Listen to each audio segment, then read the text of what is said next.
Impact Family, impacting the world through healthy family. Shalom saudara-saudara. Mari kita merenungkan firman Tuhan malam hari ini bersama keluarga ya. Saudara-saudara, pada waktu Yohanes dan Petrus itu bersaksi, dia sudah menyembuhkan orang yang lumpuh, tapi imam-imam orang Saduki itu mereka karena khawatir ya bahwa semakin banyak orang yang ikut percaya kepada Tuhan Yesus, mereka ditangkap, tapi akhirnya mereka dilepaskan. Di Kisah Para Rasul pasal 4 ayat 23-31 menceritakan, lalu dia kembali kepada murid-murid yang lain menceritakan apa yang terjadi. Mereka ingin tahu apa yang terjadi. Imam-imam itu berkata apa pada waktu mereka diadili seperti gitu ya, dihadapkan kepada mereka. Lalu dia menceritakan apa yang terjadi. Jadi dia menceritakan bahwa mereka diancam tidak boleh berbicara dengan nama Tuhan Yesus. Maka dia kemudian bersama-sama dengan murid-murid yang lain mereka berdoa. Jadi di sini dibilang doa jemaat. Nah, saudara, kita belajar setelah mereka berdoa itu Roh Kudus turun. Mereka dipenuhi Roh Kudus. Jadi bagaimana mereka bisa dipenuhi Roh Kudus? Apa yang mereka doakan? Ya, kita belajar doa apa yang disampaikan doa oleh jemaat ini, supaya kita juga sebagai gereja, sebagai pemimpin gereja, kita juga dapat merasakan bagaimana dipenuhi Roh Kudus.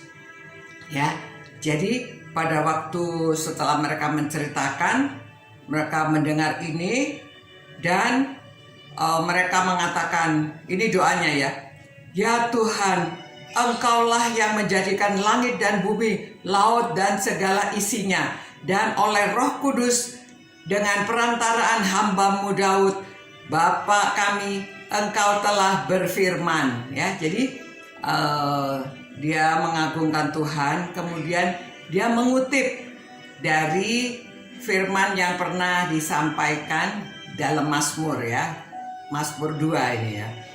Mengapa rusuh bangsa-bangsa? Mengapa suku-suku bangsa mereka-reka perkara yang sia-sia? Raja-raja dunia bersiap-siap dan para pembesar berkumpul untuk melawan Tuhan dan yang diurapinya. Ini huruf besar, yang diurapinya. Tuhan Yesus yang diurapinya. Nah, lalu mereka meneruskan dan mengatakan, sebab sesungguhnya telah berkumpul di dalam kota ini Herodes dan Pontius Pilatus beserta bangsa-bangsa dan suku-suku bangsa Israel melawan Yesus hamba-Mu yang kudus yang Engkau urapi.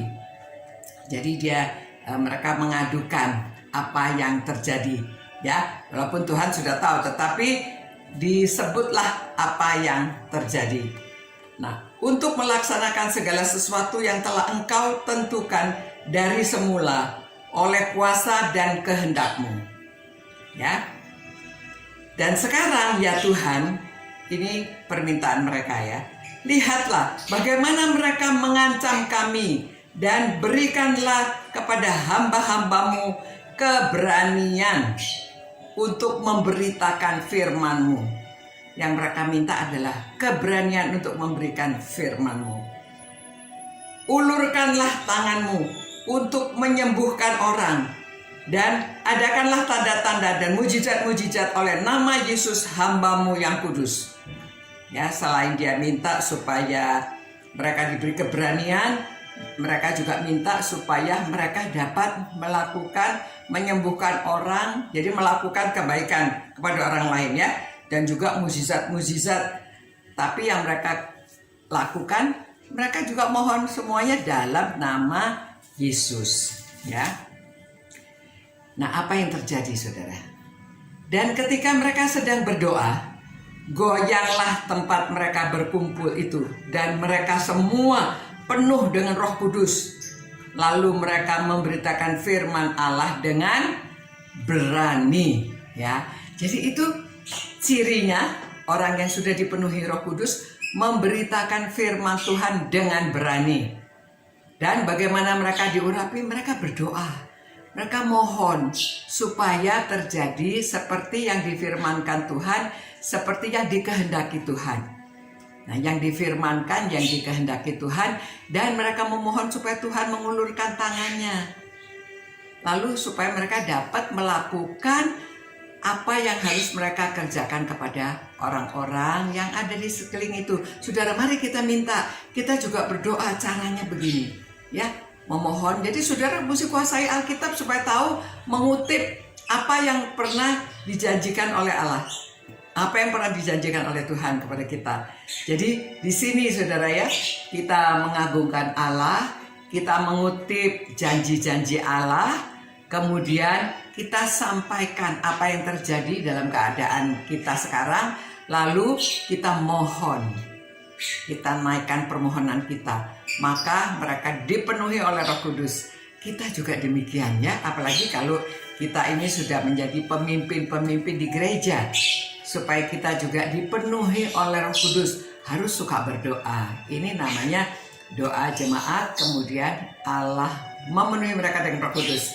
Ya, mari kita berdoa dan mohonkan semua ini terjadi pada saudara dan saya. Oke? Tuhan, kami datang padamu dan kami sudah mempelajari firman-Mu. Kami tahu Tuhan bagaimana Engkau telah mencurahkan Roh Kudus, memenuhi Roh Kudus kepada pemimpin-pemimpin, orang-orang yang berdoa dan memohon keberanian untuk bersaksi. Memohon supaya mereka dapat melakukan mukjizat-mukjizat.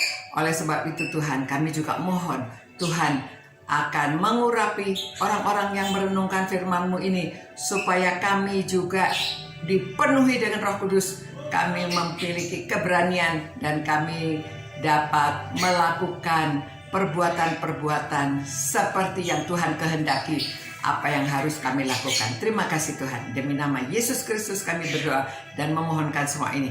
Amin. Ya saudara-saudara, mari kita lakukan apa yang Tuhan ingin kita perbuat dalam kehidupan ini. Selamat malam, sampai berjumpa pula. Ciao. Impact Family, impacting the world through healthy family.